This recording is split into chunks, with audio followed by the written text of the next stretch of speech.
Nosso tema de hoje é a cultura audiovisual como instrumento de luta contra o racismo e a homofobia, particularmente da forma como isso atinge as mulheres negras trans. De que modo o teatro, o cinema e a televisão podem ajudar não apenas a denunciar crimes dessa natureza, mas também a ressignificar e fortalecer identidades estigmatizadas?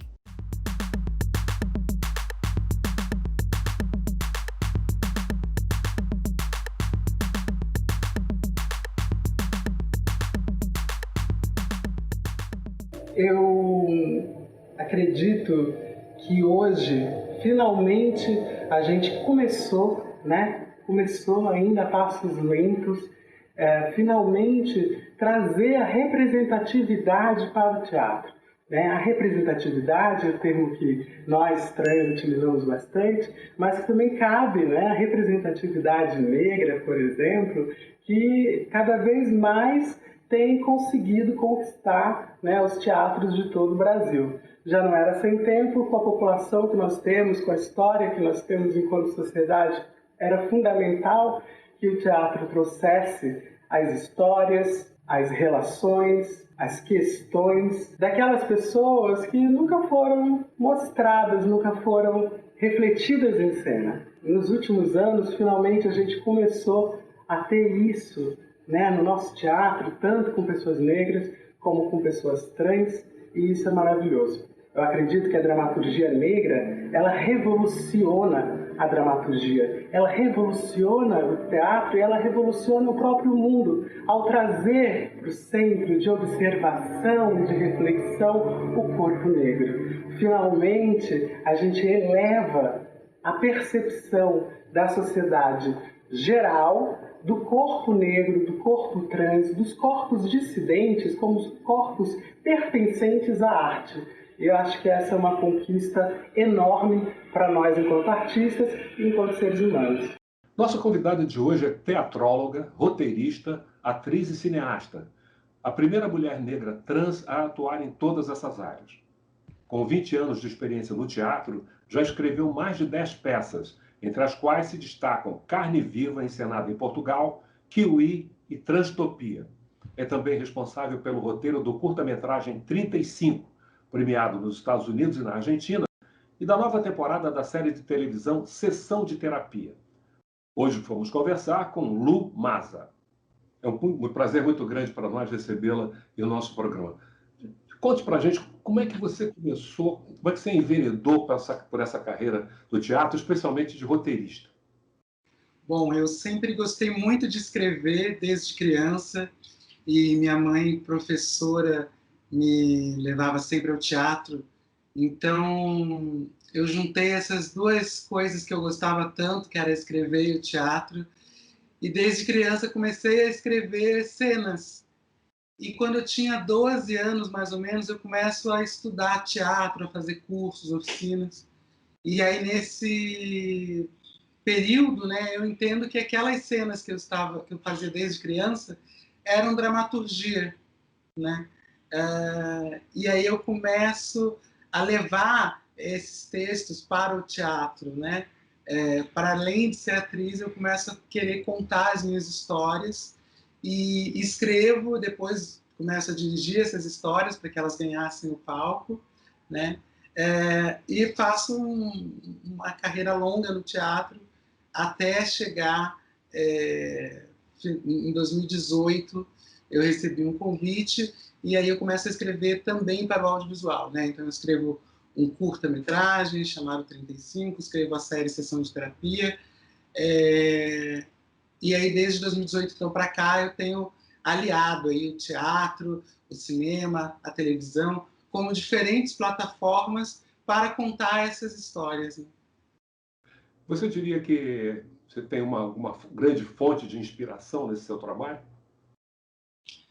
Olha, eu tenho muitas inspirações, mas hoje eu acredito que as minhas maiores inspirações são as pessoas que estão ao meu lado, ou seja, as outras mulheres pretas, as outras mulheres trans que são roteiristas, as outras pessoas que têm trabalhado pela inclusão, pela visibilidade de minorias através da ficção.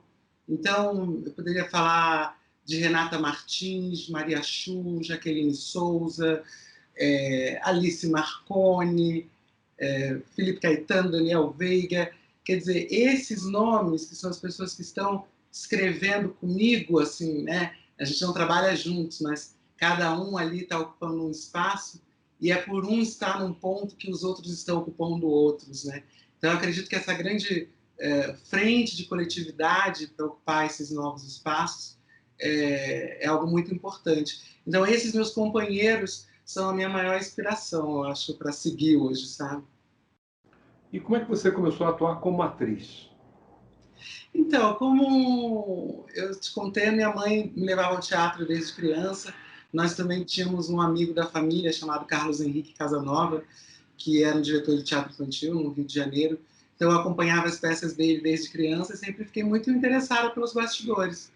No entanto, eu não fui estimulada exatamente pelos meus pais a seguir, a estudar teatro. Então, eu sozinha tomo a decisão quando eu tenho 12 para 13 anos, quer dizer, eu já estou começando a ser dona do meu próprio nariz, ali em alguma medida. Nesse momento, eu então começo a buscar cursos, oficinas, no primeiro momento coisas gratuitas que eu pudesse fazer para trabalhar como atriz. E aí eu faço, enfim, vários cursos, passo um período no Centro de Estudos Experimental, que a Ana Kfouri coordenava no Sesc Tijuca. E nesse processo eu descobri, então, o prazer pela dramaturgia e pela direção. Acabei saindo um pouco de cena, né? Passei a ser uma atriz mais pontual, mais, enfim, de sexta. O último espetáculo que eu fiz foi em 2018, aqui em São Paulo, onde eu moro desde 2007, chamado Cabaré Transperipatético com os Sátiros. Isso depois de eu ter ficado 14 anos sem atuar. E diga para nós, como é que é ser uma mulher negra e trans nesse mundo das artes cênicas? Olha, eu acho que ser mulher, ser trans e ser uma pessoa preta define muito os caminhos que tentam delimitar para a gente seguir, né? E nesses caminhos, geralmente, o caminho da arte, da cultura, o caminho da visibilidade, ele não é predestinado para nós, né? Então, é sempre um esforço, né, contra algo que se estabeleceu como natural e que não é em nada natural, né? Que é esse racismo estrutural, a transfobia estrutural, o machismo estrutural. Então, qualquer ação que eu faça, vou ter que primeiro romper essa barreira que existe, né? Que no meu caso me pega em várias interseccionalidades, né? Mas você deve ter encontrado também solidariedade. Ah, sem dúvida. Principalmente entre outras pessoas pretas, outras pessoas trans, outras mulheres. Sem dúvida, essas pessoas são as maiores aliadas, porque existe uma empatia que é real, né? São pessoas que sentem na sua própria pele. Obviamente, outras pessoas também fazem parte da minha vida, são pessoas maravilhosas. E essas pessoas também tentam encontrar uma forma, né, de apoiar, de incentivar, de prestigiar, sabendo se colocar, né, enfim, no seu lugar de escuta, no seu lugar de enxergar. E aí também é uma troca muito bacana. Então, sim, sem dúvida, nesse processo eu também tive bons e boas aliadas. Mas a sua carreira não se limita ao Brasil. Não, não. Eu, em 2015, recebi um convite de uma companhia portuguesa chamada Teatro Estúdio Fonte Nova, que estava comemorando 30 anos, e me convidou para encenar um texto de minha autoria com eles. Então eu viajei até Portugal, dirigi o espetáculo Carne Viva e também, nessa ocasião, lançamos um livro com 5 peças de teatro, chamado Teatro, por uma editora de Lisboa, que depois distribuiu esse livro para vários países na Europa, alguns países africanos. Então foi uma passagem muito interessante, assim, de aumentar o contato, né? E através da nossa língua portuguesa. Foi uma vivência artística que eu gostei muito e tenho grandes amigos em Portugal e sempre estamos namorando a possibilidade de voltar a fazer alguma coisa por lá. Né? Uma curiosidade, apenas você mencionou a questão da língua, mas existem diferenças entre o português do Brasil e de Portugal, não? Como é que você enfrentou isso? Existem, sim. Olha, eu já tinha alguns amigos portugueses, então eu já estava um pouco acostumada. Tem algumas... Curiosamente, eu também sempre gostei de música contemporânea portuguesa, de rock português, enfim. Então, não foi tão difícil, não. Eu acho que é engraçado, né? Porque eles têm um costume de entender muito bem o português do Brasil por conta das novelas. Exatamente. Né? Mas, em compensação, como a gente não costuma ter muita relação com a cultura deles, a gente acaba tendo uma dificuldade, né, para entrar ali. Mas aí eu acho que eu gostar da música portuguesa, gostar de Madre Deus, Antônio Variações, quer dizer, uma grande diversidade, me ajudou um pouco a chegar lá mais preparada, com o ouvido mais preparado para entendê-los. Porque houve alguém que me disse que no aeroporto de Lisboa só entendia as informações, as mensagens, quando as pessoas falavam em inglês. Quando falavam em português, não entendia. Olha, sim, sim. É uma sonoridade muito diferente. Você tem mais de 10 peças escritas. Qual você diria que é o maior sucesso, aquela que mais a emocionou, tanto na escrita quanto depois na produção? Olha, são muitas peças, mas eu diria que hoje a peça mais simbólica para mim foi uma das primeiras peças que eu escrevi a sério mesmo, que é justamente o Carne Viva. Eu escrevi esse texto quando eu tinha 16 anos. E é um texto que fala sobre o feminino.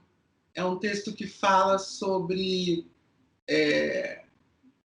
a luta e a insurgência contra o patriarcado. Quer dizer, um texto que discute gênero e quando eu tinha 16 anos, ou seja, 17 anos atrás. E esse texto, até hoje, é o meu texto que as pessoas mais pedem, que usam em bancas e seleções de escolas de teatro, em trechos de vídeos no YouTube. Eu acho muito interessante ver como um dos meus primeiros textos, até hoje, ainda toca, principalmente, é claro, tantas mulheres. E Transtopia? A Transtopia, eu acho que de alguma forma dialoga com Carne Viva, porque, de novo, é uma resposta ao patriarcado, é uma resposta à violência, é uma resposta ao aprisionamento da mulher. Em Transtopia, isso acontece com um grupo de mulheres trans numa realidade distópica que estão confinadas num campo de concentração, num país onde há pouco tempo teria sido eleito uma pessoa conservadora, retrógrada, de direita, que ameaça os direitos. É um lugar que a gente conhece, né? Exatamente. Mas eu acho o mais bonito de Transtopia é que se começa como uma distopia, essa distopia transiciona e se transforma numa utopia. E o final de Transtopia é o final da vitória. E é isso que eu acredito, que apesar de todos esses enfrentamentos que nós estamos tendo, nós estamos em direção ao progresso. E, obviamente, que as pessoas vão tentar deter o progresso, mas o progresso é impossível de deter, né? Nós vamos em frente. E eu acredito que com todas essas dificuldades, assim como em Transtopia, o final das mulheres trans vai ser muito bonito. Eu queria aprofundar um pouco esse tema e, inclusive, saber como você trabalhou, os obstáculos que você enfrentou, porque, evidentemente, esses obstáculos também aconteceram. Exatamente para que as pessoas saibam como é que você os ultrapassou e, portanto, elas podem ultrapassá-los. Nós vamos fazer um breve intervalo e vamos iniciar com essa questão.